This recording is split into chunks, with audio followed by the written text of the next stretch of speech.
how to invest £1,000. Now, how you do anything is how you do everything. So don't underestimate the power of investing £1,000 well. I get asked all the time, how do you invest X? Someone asked me recently, how do you invest 800 grand? I gave them a bespoke plan. So I'm going to share with you how to invest £1,000 well, because it's actually really important, even though it's not a lot of money. Because when you learn to invest £1,000 well, you invest 10,000 well and 100,000 well. So I'm going to give you 4 or 5 different things that you can actually squeeze out of £1,000.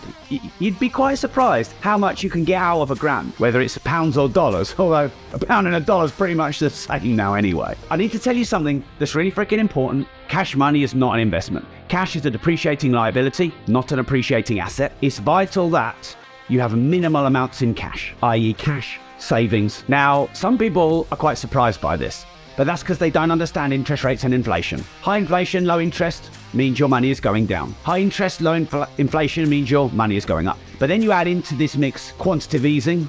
So any quantitative easing and government printing of money and intervention of monetary policy erodes the value of your money. High inflation erodes the value of money. But then, of course, you've got your expenses and your overheads and the soaring cost of living. And all of these erode the value of your money. So if you keep pure money, you are probably losing 15% a year, maybe more. But you're taught to save money at school. You're taught to save money by your parents. Why would you save then? There's 2 reasons why you'd save. Number 1, to teach yourself the discipline of not spending all your money. Reason number 2 why you would save is to build an investment pot. They're the 2 reasons you'd save. Okay, so let's take your 1,000.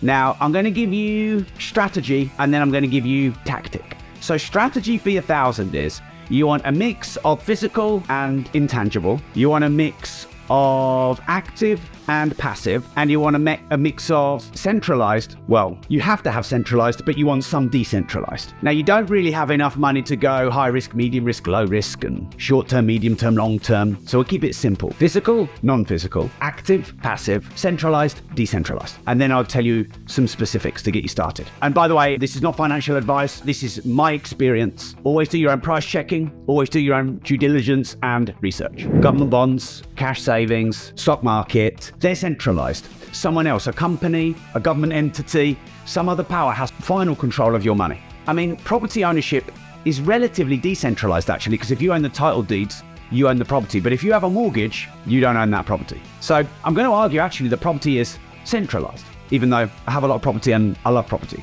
And I think property ownership, right, certainly in the Western world is pretty solid. So decentralized would be anything physical that you hold and you own, and maybe something like Bitcoin. First thing I'm going to recommend that you get into as part of your grand investment is gold.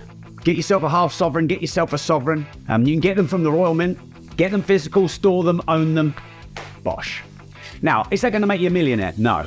But if you had 10 to 20% of your wealth in gold over the years, would that make you a millionaire? Yeah. And then if they do recall currencies and if they do have bank runs, and if currency does go into hyperinflation, well, you've got a load of gold. Next then is, I'm going to recommend you do have some money in the stock market. But if you look over time, the stock market goes up in value.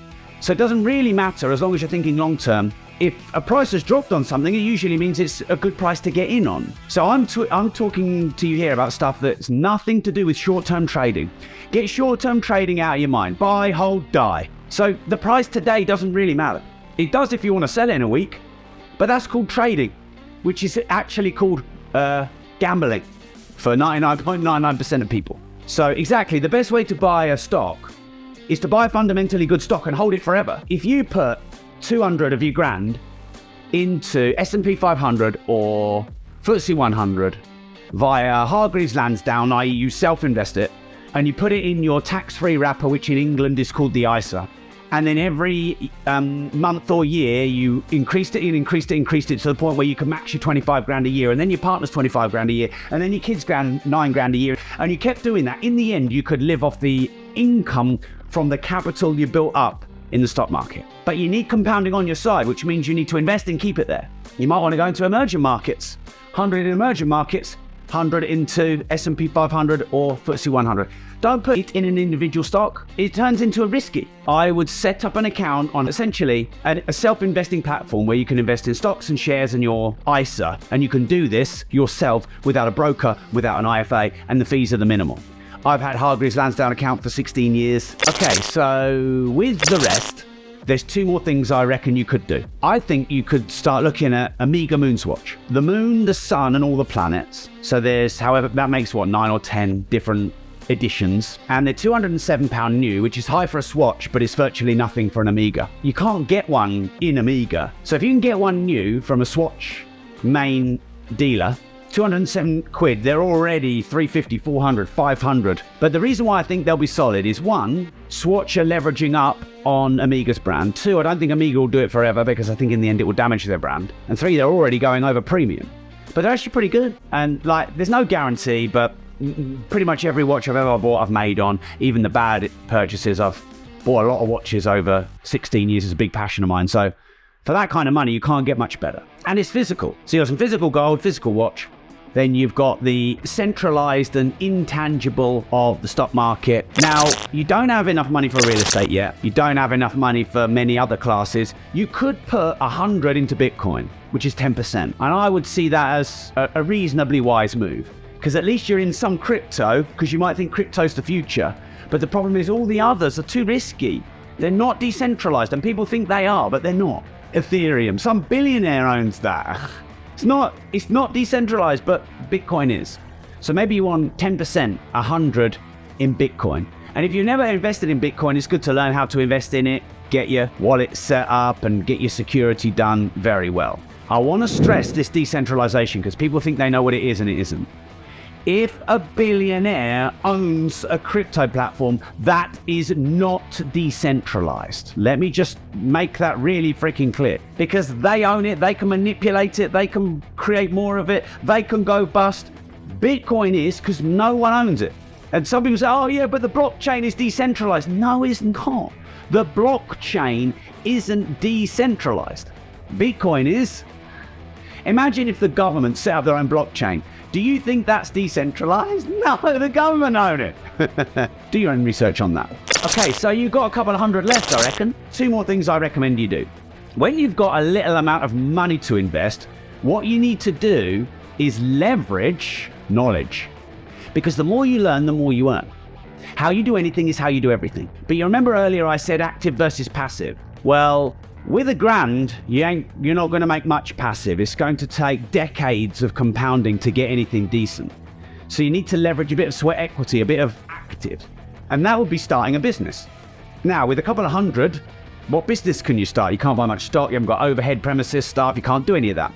So the best business model to start, literally on a couple of hundred, is a membership site. Because it leverages information into income, content into cash flow, and it leverages IP. Some people call IP intellectual property. I call IP information profits. So for less than 200, you can set up a membership site. You can get the hosting, you can get the platform, the payment gateway, and the merchant for less than 200. You can do that. And that's probably the best use of any of the grand that you've got to invest. And that's the active part. So the final part, you are your best asset. Invest in yourself wisely because you pay yourself the best return. So you want to make sure that actually you see yourself as an asset class. Because if you know more than anyone else about watches, you'll buy low and you'll buy the right type at the right time and it'll appreciate in value. If you know the most than anyone about crypto, you'll make the right calls more often than not. And this is why I launched Rob.team in lockdown. I was doing 20 million quid a year in information courses, physical training, physical courses, masterclasses, thousands of pounds a time.